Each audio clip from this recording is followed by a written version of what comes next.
Hi, this is Clarissa with Pickaway County Library bringing you this week's STEM challenge. This week we'll be dissecting flowers. Here's the items I'm going to use for this week's STEM challenge. I've chosen a couple of different types of larger flowers so they'll be easier to identify the different parts. I'll be using one of the lilies and an artichoke. Tulips would also make a good flower to dissect, or a sunflower. You should be able to find most of these things at your local grocer, even this time of year.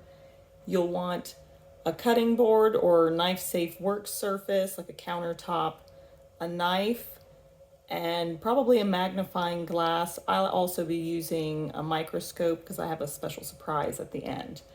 If you would like to diagram and label each part of your flower, you can use some dressmaker's pins and a scrap of corrugated cardboard or a piece of foam to pin the dissected flower open and label each part.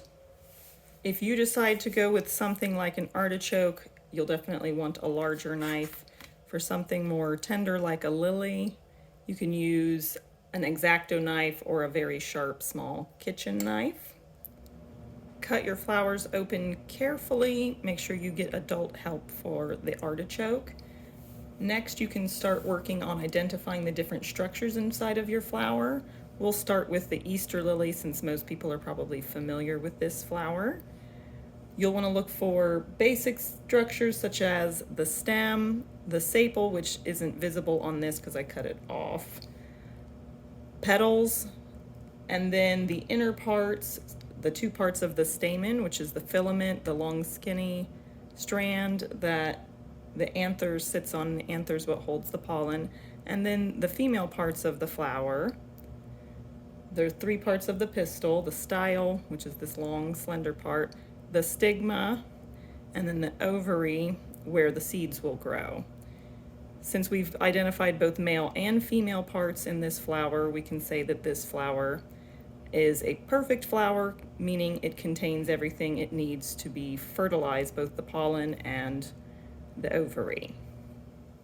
Just in case you wanted to pin your dissected flower down and label each part, I wanted to demonstrate how I did mine. I just used a pin to hold it to the cardboard and then labeled each part of the flower. You could also use small scissors or your sharp knife to cut the different parts away from the flower and pin each one separately.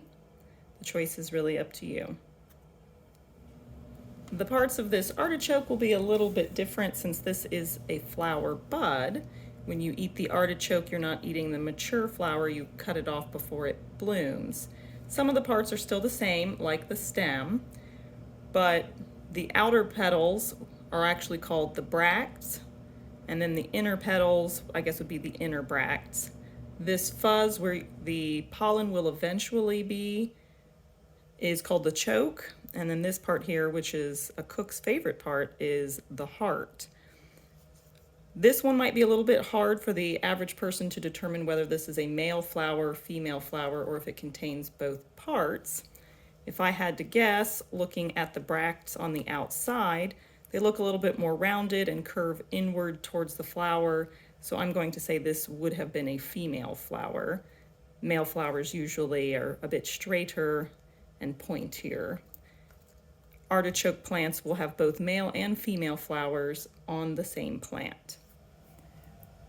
This one's a little added surprise. We'll see if anyone can guess what type of flower this is. And we'll see if we can identify the parts inside. I'll change the focus here a little bit.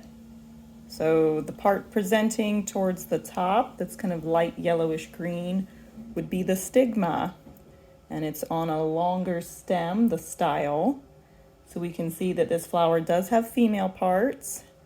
And if I change focus, we can see what looks like the beginning of an anther. So I'm going to say this flower has male parts also.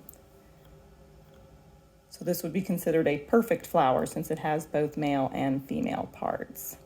It's a little too small for me to see if there's any petals developing other than this green outer covering, but this is a flower that I bet most of you are very familiar with. If you guessed that my mystery flower was broccoli, you would be correct. When you're eating broccoli, you're actually eating the undeveloped or flower buds of the plant. If this was left to grow, it would eventually form small little yellow flowers and then make seeds. Here's a few more surprising edible flowers for you. Cauliflower from the same plant family as broccoli. The white part of the cauliflower that you eat is the tight, compact, unopened florets of the cauliflower. This would also eventually bloom. And an ear of corn. Technically, this one's not a flower anymore, but the ear of corn is the female flower of the corn plant, with each silk corresponding to a single kernel on this ear of corn. The male part of the corn plant that produces the pollen is the tassel at the top of the plant. Hope you enjoyed this week's STEM video and you'll have a deeper appreciation for flowers, especially the edible kind. Love to see some flowers that you're able to dissect and identify the different parts of. Maybe you could find some dandelions, crocus, or daffodils blooming in your own yard. Feel free to share photos with us to our Facebook page for Pickaway County Library, and I'll post a couple recipes in the comments section if you decide you want to try cooking this artichoke, broccoli, or the cauliflower after you're done.